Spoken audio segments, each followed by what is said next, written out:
against the Mapua Lady Cardinals previously. Won it in 5. De Guzman, who scored earlier, she had 16 points. Pero ito, Laika Tudlasan puts it down to tie the first set. Napakabigat ng palo na yun. Tudlasan na nung last game, medyo hinahanap natin. First Tudlasan. Attacking team. Meron talaga silang malalaking players na nandoon sa harapan para i-challenge yung mga ganong klaseng chows. That's always been the trademark ng isang composition ng Arellano team as Bachar swings from behind. Opposite attack mula dito kay Janelle Bachar. Tudlasan. Kinuha ni Cañete. Rayan puts it down. Napaganda pa, pero parang lalabas pa yun eh. May plano pala sila. As gusto nila yung may attempt. Tama. Here she is, taking off former Lady Stag turned Lady Red Spiker. This is a gimme for San Beda. Cañete again! Same spot. And same result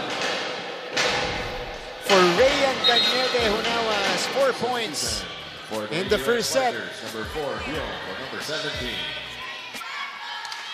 Ever since she entered for De Guzman, she has been producing. Cañete. Back row hit. And Angel Habacon. Perfect targeting for Angel. Imaginein mo naman na pag nasa harapan ka, alam mo kung saan dadalhin yung bola. Pag nasa likod, ganun din. Diba? Yung hang time niya, allowing her to read and scan the defense. Service ace! Kumbaga, ang sasabihin lang yan sa atin, Martin, yung service nga na malayo, alam ko kung saan yung malapit pa. Hiponya. Wow! That one dropped. Wala na yun. Padillon with a good serve. Habacon catches the line. May naisip na ako, Martin. May naisip na ako. Angel Habacon. Pwede.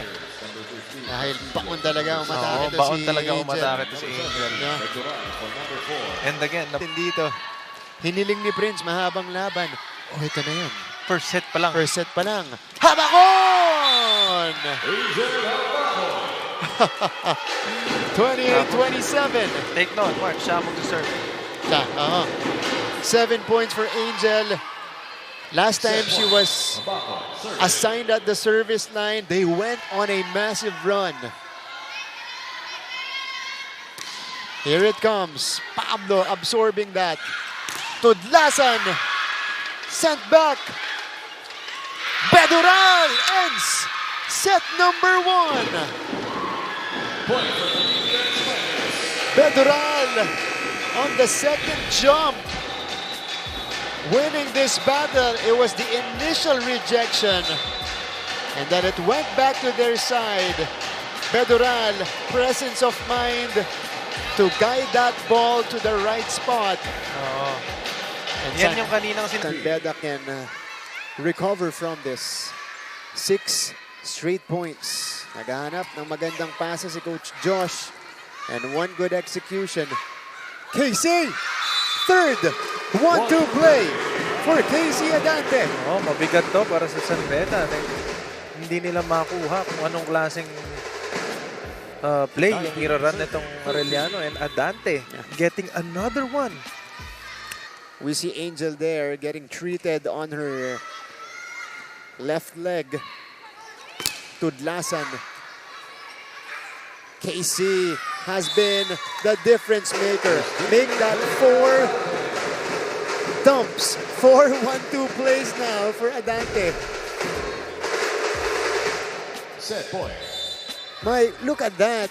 Kita mo naman yung pagdala niya dun. Didictate kung gaano kaganda yung magiging set ng setter. Sam is denied. KC at the net. This is sent across.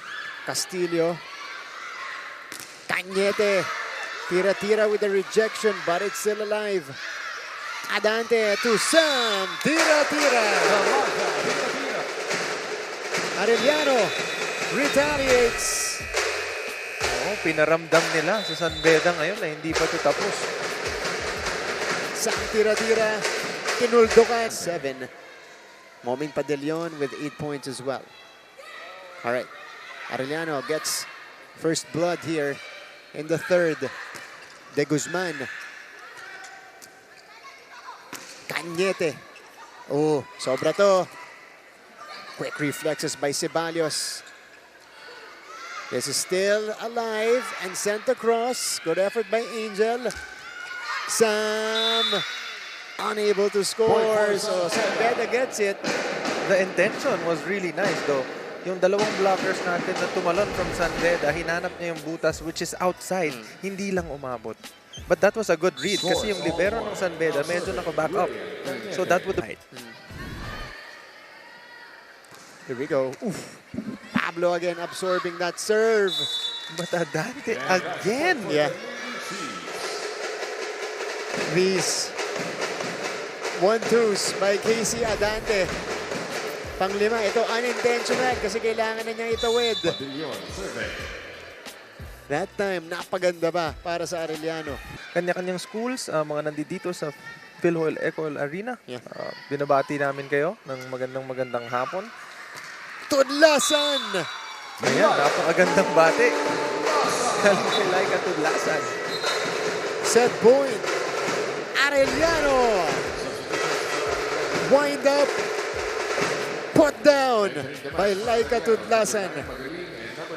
Oo, Hiponya. KC brings it to Tudlasan. Binalik nung kaliwang kamay ni Navarro. One more time for a stronger attempt for Tudlasan. making sure this time it counts. And this one is the set ender provided by Laika.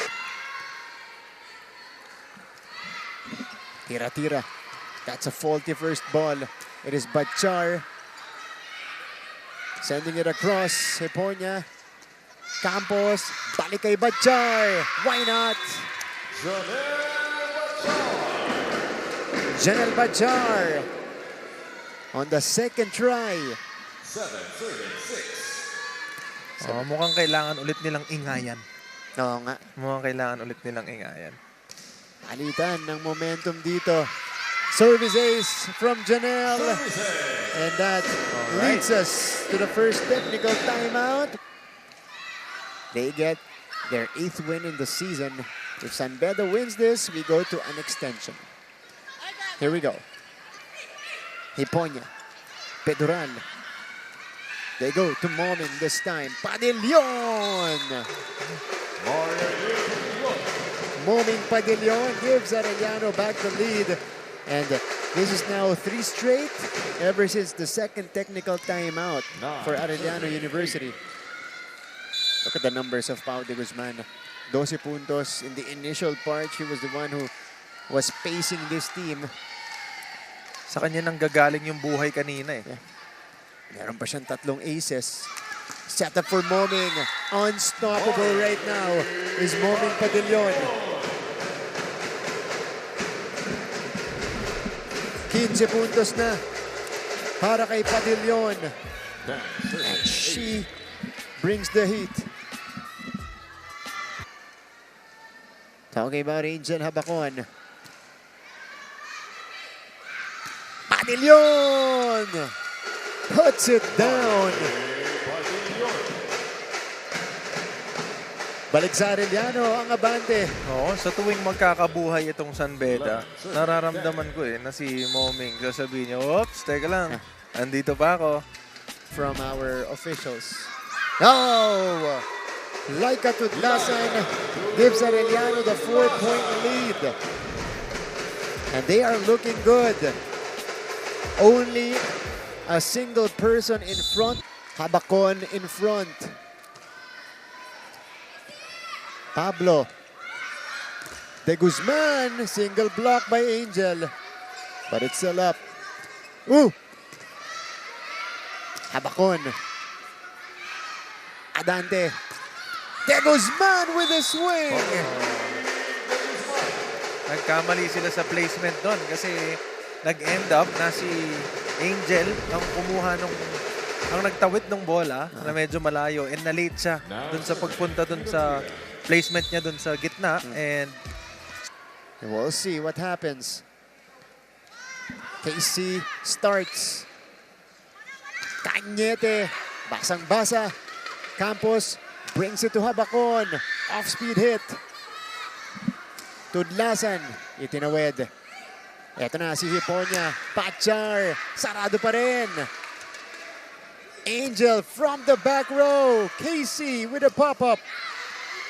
Tudlasan. Oh! Catches the line. Match point. Arellano University. very thin line again, Martin. Very, very thin line. Pwede pa nilang i-challenge yun, ano? Pero mukhang hindi na. Laika Tudlasan. Pumasok pala talaga. Pumasok. Oo, pumasok With pala talaga. 21 points. Oh, good serve. Cañete. Kagikla absorbs it. Tudlasan. Eto, masyadong malakas. There's a check though. And Arellano takes the win. Oh, they deserve this win. Yeah. They deserve this win. Look at this. Laika Tudlasan. Yeah, dumaan kay Erin Navarro. Tudlasan with her 22nd point. And Arellano moves up to solo third, 8-4.